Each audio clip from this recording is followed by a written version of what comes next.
Bonjour à toutes et à tous, on se retrouve aujourd'hui pour une nouvelle vidéo. C'est la vidéo des sorties livresques du mois de juillet que je vous propose. J'ai noté quelques sorties, mais finalement un petit peu moins que d'habitude si je m'en réfère à mon fichier.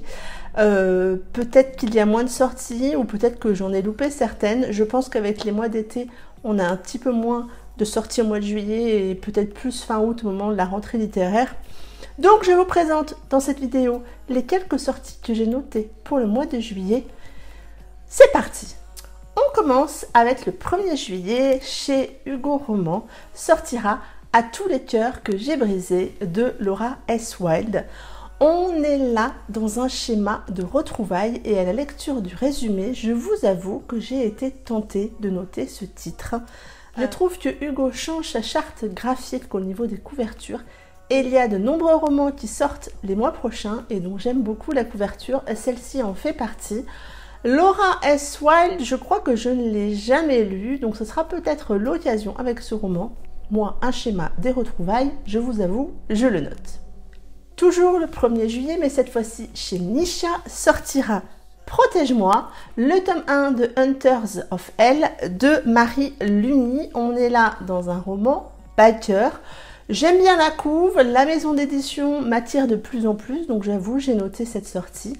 Je verrai si je me laisse tenter ou pas. J'ai quelques romans biker dans ma pile à lire que j'aimerais lire avant, mais j'avoue, cette sortie me tente, donc je l'ai noté et je vous en parle dans cette vidéo.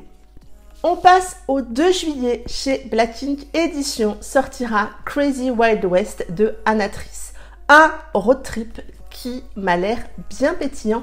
Je vais vous lire le résumé parce que moi, franchement, ça a matché tout de suite. Mannequin, pieds et jambes, Lilou collectionne les objets Disney ainsi que les aventures d'un soir. Cette pétillante femme-enfant, éprise de joie de vivre, milite même activement pour le front de libération des tétons en otage. Elle s'embarque dans un fabuleux voyage au cœur de l'Ouest américain avec ses amis. Parmi eux se trouve Elias, kiné et champion de base jump, dont le sex appeal magnétique lui attire d'improbables ennuis au quotidien. Son béguin d'enfance, l'homme de ses rêves. Taciturne et renfermé, il a pris ses distances avec elle ces dernières années, au grand désarroi de la jeune femme. Encouragée par sa meilleure copine, Lilou se lance un défi de taille.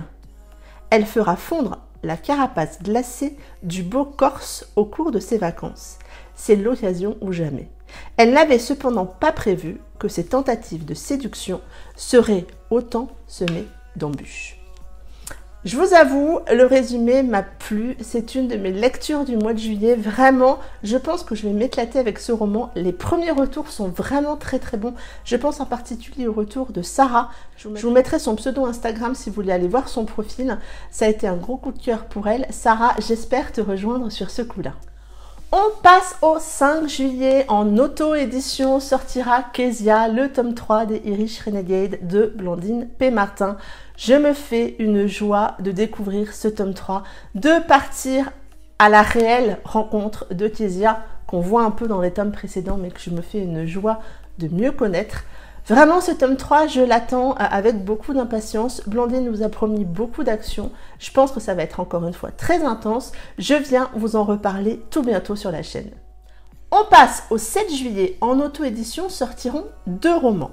Le premier, c'est Sexe et Morito de Jacinthe Canet. Et le deuxième, c'est Sexe et Camomille, toujours de Jacinthe Canet.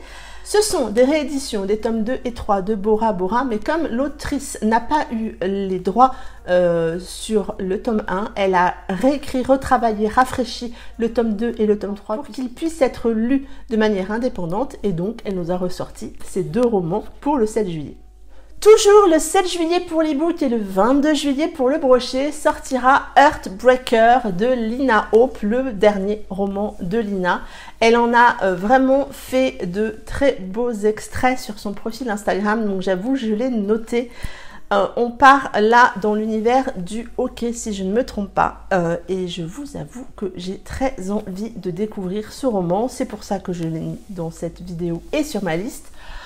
Craquera ou craquera pas, on verra bien le mois prochain. Toujours le 7 juillet et cette fois-ci chez Bookmark dans leur nouvelle collection Pemberley sortira La solitude des poissons rouges de Valentine Stergan. Un roman contemporain qui m'a beaucoup attirée. Je vous lis le résumé parce que vraiment, je trouve le titre pétillant, la couve vraiment réussie et le résumé vraiment tentant. À l'aube de ses 40 ans, Violette n'a qu'une envie, devenir mère. Mais comment faire quand sa libido a décidé de se carapater à Perpète-les-Oies et que sa vie sentimentale ressemble au désert de Gobi? Qu'à cela ne tienne, pour combler ce manque d'enfants, Violette est prête à tout, même à s'inscrire sur Tinder pour trouver le futur père de son enfant. Otis Baron, célèbre boxeur, ne partage pas du tout les mêmes envies que sa meilleure amie Violette. Il préfère de loin cultiver son indépendance. Les enfants, jamais. Tomber amoureux, encore moins. Et pourtant, une rencontre pourrait bien remettre en question toutes ses convictions. Alors, armé de son seul courage, Otis décide de monter sur le ring de sa vie et de prendre en main son destin. Je vous avoue que ce roman à 4 voix a l'air vraiment plein d'émotions, donc bon, je l'ai noté, je me laisserai certainement tenter et je viendrai sans doute vous en parler. On passe au 8 juillet chez Archipoche, donc c'est un roman qui est déjà sorti en brochet mais qui sort en poche et j'avais envie de vous en parler dans cette vidéo. C'est Sous le soleil de Key West de Priscilla Oliveras. Là aussi un roman d'été qui fait vraiment envie à lire. Je vous lis là aussi le résumé.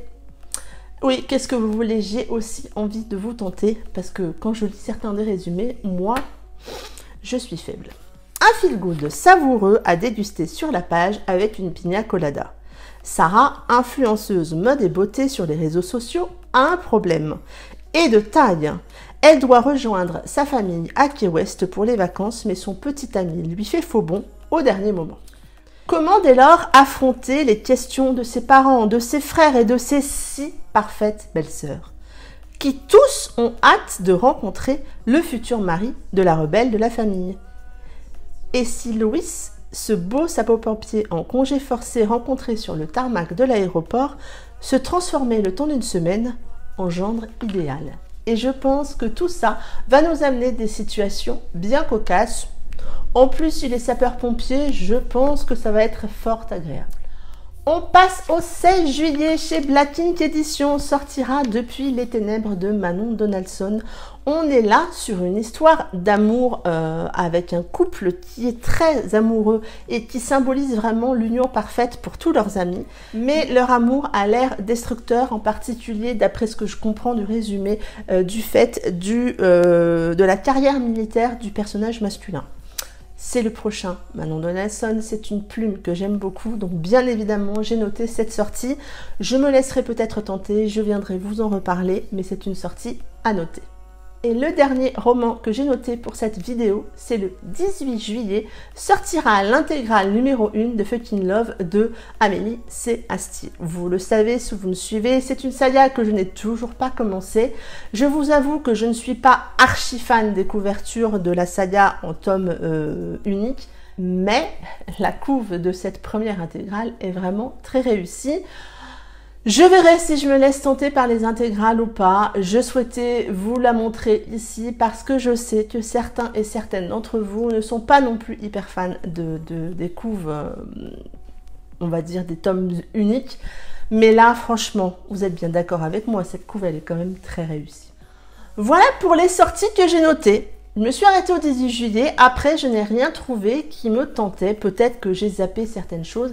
Et vous, quelles sont les sorties que vous attendez au cours de ce mois de juillet? Dites-moi tout en commentaire et je me ferai un plaisir de vous répondre.